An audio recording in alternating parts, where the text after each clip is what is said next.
Before we begin the story, don't forget to like the video and tell us where you watched it in the comments. Naeli stepped off the dirt road and into the main street of Dry Creek just after sunrise. The air was dry, cold, and carried the smell of livestock and dust. She had walked for 2 days from the borderlands after burying her husband, who had died during a violent raid. Her legs shook from fatigue, and her stomach tightened with hunger. She tried to steady her breathing as she approached the first building, a weathered general store with a narrow porch and half-broken steps. She came to Dry Creek because it was the closest settlement that might offer temporary work.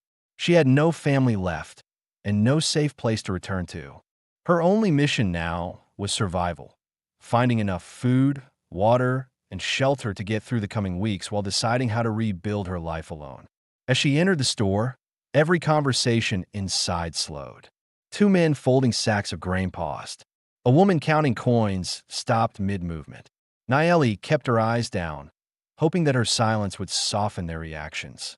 She approached the counter and asked for work, her voice tight but steady. The storekeeper, a thin man with tired eyes, shook his head before she even finished speaking. "We don't have anything," he said. His tone was flat, but his eyes avoided hers. Naeli nodded, accepting the answer even though she saw a sign behind him listing open seasonal jobs. She stepped outside without arguing. Conflict would not help her here. She had seen too many people treat her differently simply because she was Apache, and she no longer wasted energy trying to explain herself. Across the street, a saloon door swung open, releasing the smell of smoke and whiskey. Several men stood on the porch, staring at her as she crossed the street. Their expressions ranged from curiosity to discomfort. She kept walking, thinking only of where she might find water and whether she could sleep somewhere safe that night. Elias Ward noticed her before anyone realized he was watching. He sat on a bench beside the livery barn, repairing a broken bridle strap with slow, practiced movements. He had lived near Dry Creek all his life, and the people in town considered him part of the community, although they rarely invited him into their circles. They respected him for his skill with horses and his quiet reliability, but they also kept their distance. The loss of his wife and infant child during a harsh winter had changed him. Since then, he avoided crowds and focused only on work. He watched Naeli with the kind of attention he used on troubled animals, patient, without judgment. He saw the exhaustion in her steps, the way she scanned her surroundings for possible threats, and the tension in her shoulders as the townsfolk looked her way. He recognized the signs of someone who had survived more hardship than she would ever speak aloud. Elias did not approach her. He never approached strangers unless they asked for help. His mission these past years had been simple: maintain his ranch, keep to himself, and avoid forming attachments that could be taken away again. The pain of losing his family had carved a space inside him that he refused to reopen. Still, he tracked her movements from the corner of his eye. Naeli moved through the town searching for work, cleaning, carrying water buckets, anything that might earn a coin. Almost every answer was the same: a polite refusal or a curt dismissal. After 3 hours of walking, her legs trembled from exhaustion. She sat briefly on a crate beside the stable, rubbing her hands together for warmth. Her thoughts shifted between fear and determination. If they keep turning me away, where'll I sleep? How long before someone tells me to leave the town completely? She knew that being alone made her vulnerable, but she had no choice except to keep trying.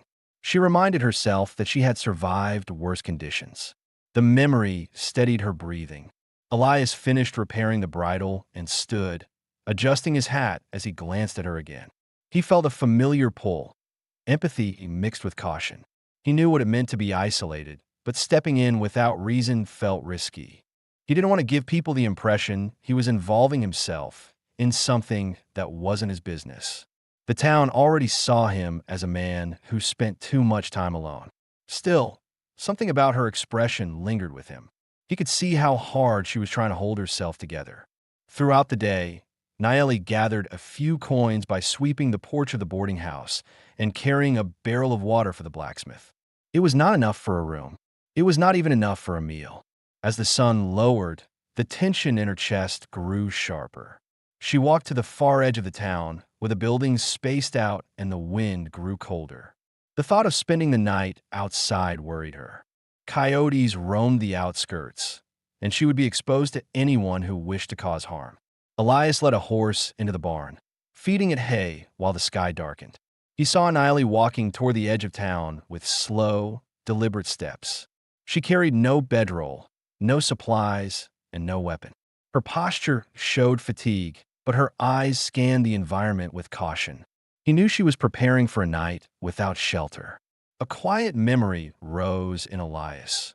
His wife wrapped in blankets during the final winter storm, his newborn child too weak to cry. He had felt helpless then. Watching Nayeli now stirred that same helpless feeling, but he pushed it down and focused on his work. When Nayeli disappeared beyond the last building, Elias stood in the barn doorway for several seconds, unsure whether he should let the moment pass or step forward. His jaw tightened as he made his decision. He did nothing. Not yet. He convinced himself that the town might offer her something the next day, and stepping in too early could create complications. But even as he returned to his chores, the image of her thin silhouette moving toward the cold outskirts would not leave his mind. For both of them, the day ended with the same unsettling truth. They were in Dry Creek for survival, yet the town was not prepared to give them what they needed: connection, safety, or belonging. The storm that would bring them together had not yet arrived, but both could feel a shift in the air, a tightening in their chests, as if the world around them was preparing to test them in ways neither expected. Nayeli walked past the last building of Dry Creek as the cold wind settled against her skin with steady force. She tightened her torn deerskin shawl around her shoulders and took in the land stretching ahead. Open dirt, a few scattered rocks, and distant shrubs.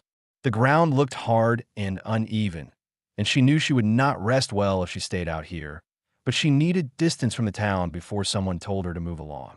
She stopped near a dry patch of grass and lowered herself slowly, keeping her back to a wooden fence post so she could watch the road. She did this by habit. During the months after her husband's death, she had learned to sleep where she could, taking precautions that might give her a few moments to react if danger came close. Her exhaustion pushed against her alertness, and she forced herself to stay awake a little longer to think through her next steps. She wondered how long her remaining coins would last. She wondered whether the townspeople would offer more work the next morning or if they had already made up their minds about her. The weight in her chest grew heavier with each unanswered question, but she stayed calm, knowing panic would only make her decision slower. She looked around and searched for anything she could use to create a temporary shelter: broken boards, cloth, or rope, but found nothing except dry earth and scattered debris. A few minutes later, the rustle of hay and the faint sound of hooves carried to her from behind. Elias led a horse out of the barn and guided it toward a nearby enclosure. He tried to focus on the animal, checking its gait and adjusting the reins, but his attention kept shifting back toward the outskirts. He had seen her leave without supplies. He knew the weather would get colder after sunset. He replayed the image of her walking alone, and it pressed against the part of him that still remembered what it felt like to lose someone without having the chance to help. He fed the horse, closed the gate, and took longer than necessary tightening the latch. He was delaying the moment when he would need to decide whether to act or not. The ranch was several miles away, and bringing a stranger there would lead to questions in town. People had already begun watching his movements since he lived alone and rarely spoke. He did not want to invite trouble, but he also knew he could not ignore the situation forever. Elias turned toward the fence line and saw her silhouette faintly against the dimming sky. She looked small in the wide landscape, a single figure crouched against the cold. A quiet discomfort rose in him, not fear of her, but fear of doing nothing. He straightened his shoulders, walked back into the barn, and grabbed a wool blanket from a storage chest. He told himself he would only offer her something to keep warm and nothing more. As he approached the edge of town, he noticed how rigid she kept her posture. She did not move as he came closer, but he sensed her preparing herself, ready to stand or defend if necessary. He stopped a few steps away so she could see him clearly, lifting his hands slightly to show he meant no harm. "You'll freeze out here," he said, his voice even and controlled. "There's shelter farther in, if you want it." Naeli watched him closely. She examined his stance, his hands, the way he carried himself. He did not look like a man seeking conflict. His face held a kind of tired steadiness she recognized, a look worn by people who had carried loss and learned to live with it quietly. She answered with a slight nod, still cautious, but she did not look away. Elias set the blanket on the ground between them. "If you don't want to move, take this. It's better than nothing."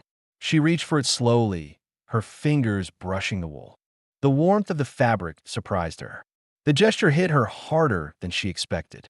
No one in town had offered her anything without hesitation or suspicion. She looked at him, unsure if she should thank him or keep the interaction brief. He turned halfway back toward the barn, but paused. Something unsettled him, the idea of leaving her alone after offering only a blanket. He tried to ignore it, but the feeling persisted. The cold wind picked up again, carrying dust across the road. He realized she would not last long in these conditions without a proper roof. Naeli pulled the blanket around her shoulders and felt her body relax, just slightly. For the first time that day, her breath steadied. She observed Elias's hesitation. It wasn't the hesitation of someone uncertain about her. It was the hesitation of someone fighting against his own instincts. Before he could leave, she asked, "Why did you help me?" Her tone held no accusation. It was a straightforward question, one born from long days of people turning their faces away. Elias shifted his weight, unsure how much to reveal. The truth was simple but difficult to say. "No one should be left outside with nothing," he answered. "That's all." He meant it, and she could hear that he did. She nodded again, this time acknowledging the sincerity behind his words. She pulled the blanket tighter and looked back toward the darkening land, trying to plan her next move. Elias watched her for a moment longer. He had expected the interaction to end cleanly, but his concern remained. He tried to return to the barn, but after a few steps, he turned back around. "You can stay inside the livery if you want," he said, his voice quieter. "It's not warm, but the walls block the wind." Naeli considered the offer.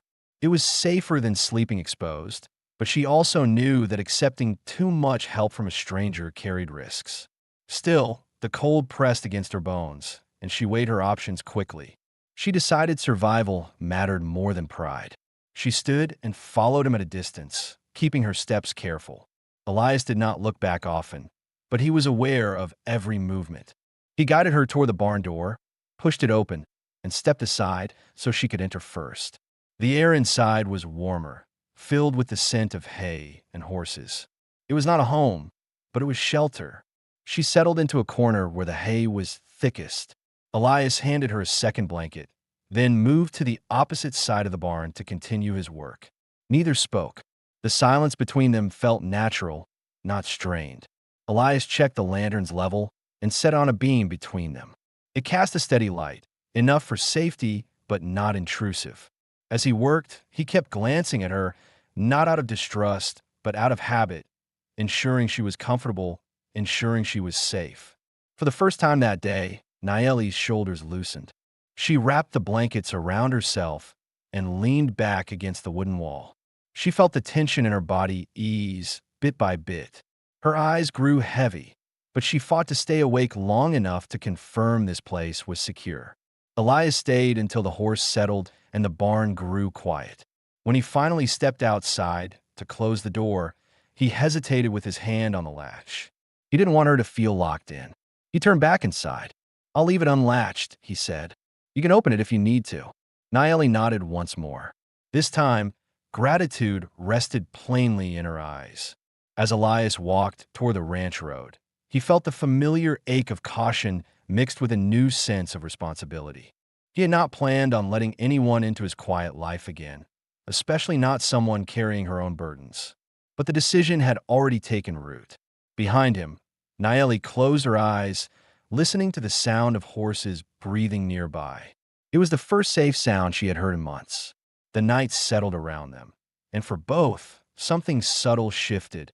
An understanding formed not through words, but through the simple act of refusing to let another person face the cold alone. The barn settled into a steady quiet as the night deepened. Naeli rested in the corner where the hay was dry, wrapped in the blankets Elias had given her. She listened to the soft movements of the horses, the shift of hooves on wooden planks, and the occasional creak of the rafters above. The sounds kept her grounded. Each one told her she was not exposed, not entirely alone, and not in danger for this one night. Still, sleep came slowly. She stayed alert long after the lantern dimmed. Every unfamiliar noise pushed her thoughts toward caution. She tracked the direction of the wind, the weight of the cold, and the possibility that someone from town might wander close. She knew most people avoided the livery after dark, but she did not dismiss the chance of hostility, especially toward someone like her. She quietly adjusted her position so that she faced the door and could move quickly if necessary. What troubled her more than the cold was uncertainty. She did not know whether she would be allowed to stay in Dry Creek past morning. She did not know if more work existed or if the small kindness she had received tonight would be the last. She understood that the people here doubted her, and some would prefer she leave before she became another responsibility for the town. But she also knew she had nowhere else to go. She reminded herself that the first step was surviving one more night, and the rest would be decided when the sun rose. Outside, Elias walked the road toward his ranch with a slow, deliberate pace. He could still picture Naeli settling in the hay, eyes half open but alert. As he moved through the dark, he carried a quiet awareness that he had crossed a line he normally kept between himself and strangers. He did not regret it, but he felt the familiar pressure in his chest, the feeling that he had taken on something he was not sure he could handle. He reached his ranch, checked the horses, made sure the doors were secured, and prepared a small fire inside his cabin. He sat on the edge of his bunk, staring at the flames while he considered the choices he had made. He wondered if she had eaten anything that day. He wondered if the blankets were warm enough. He wondered if bringing her into the livery had drawn unwanted attention. The weight of responsibility pressed against him, but it was not unwelcome. It came with a sense of purpose he had not felt in years. When dawn broke, the light seeped through the barn boards, casting long lines across the hay. Naeli opened her eyes quickly, her mind shifting immediately into alertness. It took her a moment to remember where she was. The warmth of the blankets surprised her again. She stretched her fingers and tested her legs before standing, making sure the stiffness from the cold hadn't slowed her too much. She brushed hay from her clothing and tightened her shawl before stepping outside. The morning was cold but clear. A few early risers moved through the main street. She kept her steps steady as she considered where to go first for work. She planned to return to the blacksmith and the boarding house, hoping they had tasks she could take on. She also wanted to avoid drawing unnecessary attention. People stared when she walked by, and she felt their judgment without needing to hear a word. As she walked, she questioned whether she should thank Elias. A simple gesture seemed appropriate, but she also knew that approaching a man too directly in this town could be misunderstood. Still, she felt it necessary. If she were to continue her search for work with some dignity, acknowledging the shelter she received felt right. Before she could make that decision, she saw Elias approaching from the opposite side of the road. His pace was slower than usual, as if he was trying to avoid surprising her. He stopped a few feet away and gave a small nod. "Did you sleep at all?" he asked. His tone held no judgment, only a calm concern. "I slept enough," she answered. The truth was she hadn't slept much, but she didn't want him to think she was fragile or unprepared. Elias studied her for a moment. He noticed the dark circles under her eyes and the stiffness in her posture. She looked steady, but he could see the exhaustion she was trying to hide. He reached into his coat and handed her half a loaf of bread. She hesitated, unsure if accepting it would make her seem dependent, but hunger outweighed pride. She took it with a quiet thank you. "You'll need strength if you're working today," he said. "Blacksmith usually has morning tasks. Boarding house, too." Naeli nodded. He had seen her working the day before and remembered where she had managed to earn coins. His awareness surprised her. She wondered how carefully he had watched her without approaching. "Will the town allow me to stay another day?" she asked, voicing the concern that had followed her since she arrived. "They won't force you out," Elias replied. "Some people talk, but talk doesn't change much. Work hard and keep your distance from trouble." That's all anyone can expect. His answer gave her enough clarity to make her next move. She turned to head toward the blacksmith, but Elias spoke again, his voice lower now. If you need shelter again tonight, the barn is open. She looked at him, searching his face for any hesitation or hidden motive. She found none. Only a man trying to balance caution with decency. I'll earn enough for a room, she said, wanting to stand on her own feet. If you do good, he replied. If you don't, the offer stands. He stepped aside and let her pass. Their interaction was brief, but it settled something unspoken between them. She was not completely alone, even if the town wanted her to feel that way. As Nayeli returned to the work she had found the day before, she felt the weight of the day's shift. She still did not know what lay ahead or how long she could remain in Dry Creek, but she moved with a steadier sense of purpose. She would face the town one day at a time, and she would do it with the same determination that had carried her this far. Elias watched her walk away, then turned toward his horse. He planned to check the fence line and handle his usual chores, but his focus kept drifting back toward town. He told himself there was no reason to worry, but he knew better. Dry Creek was a place that accepted hardship but resisted change, and the presence of a woman who came from outside their borders often stirred tension. He mounted his horse with the uneasy awareness that the days ahead might demand more from both of them than either expected. Nayeli spent the morning moving between small tasks around Dry Creek. The blacksmith had her haul scrap iron to the side yard and sweep the forge walkway. The boarding house had her carry water buckets to the kitchen. Neither job paid much, but the coin she earned gave her a sense of progress. She worked quietly, avoiding eye contact with the people who watched her from porches and open doorways. The more she worked, the more she felt the tension in town. Some faces softened when she passed, but others tightened with suspicion. She knew the reactions well. She had seen them in other settlements where her people were remembered more for conflict than for cooperation. Each look reminded her to stay alert, to gauge who might cause trouble and who might simply keep their distance. By noon, her hands trembled from fatigue. She had eaten only a small piece of the bread Elias gave her, saving the rest for later. As she poured the last bucket of water into the boarding house barrel, she felt her legs weaken. She leaned against the wall for a moment, steadying her breathing.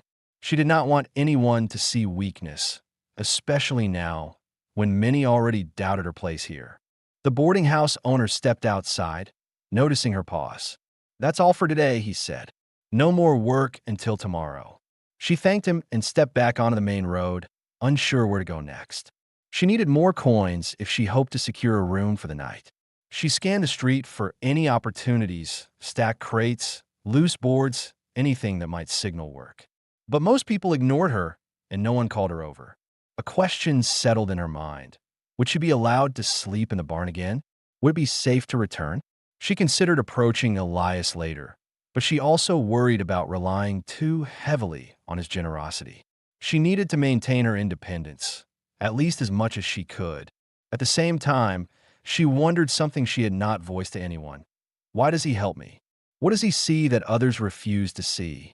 The uncertainty made her uneasy, but it also kept her curious. Elias spent the morning tending to repairs on the south fence line of his ranch. He hammered loose boards back into place, checked for fresh damage from roaming cattle, and kept his focus on routine tasks. But his thoughts kept circling back toward town. He had seen how people looked at Nayeli, and he understood what those looks could lead to if left unchecked. He told himself she was capable of defending herself, but he also knew that being alone in a place like Dry Creek made anyone vulnerable. By early afternoon, he saddled his horse and rode toward town under the pretense of picking up feed. When he arrived, he saw Nayeli walking near the general store, scanning the area with a wary expression. She looked as though she was trying to decide her next step. He dismounted and tied his horse to the post before crossing the road toward her. "You find enough work?" he asked, keeping his voice steady. "Not enough for a room," she said. She didn't hide the truth, but she didn't elaborate either. Elias studied her posture, noting the slight stiffness in her shoulders and the way she held her hands close to her body. She was tired, more than she wanted to admit. "There's room on my ranch," he said. "Not an inn, but a roof and heat." Naeli met his eyes. I don't want to be a burden. You're not, he answered. Work a little. Help where you can. That's enough. She considered the offer carefully. Staying with him meant safety, but it also meant trusting someone she barely knew. Trust did not come easily to her. Not anymore. But as she weighed her options, she realized that the town offered no real alternatives. Elias was the only person here who had treated her with consistent fairness. She nodded once. I'll help with whatever you need. Then we'll head out before sundown, he said. Before they left, Elias stopped at the general store to pick up supplies. Naeli waited outside, unsure whether stepping inside would cause trouble. As she stood near the porch, two townsmen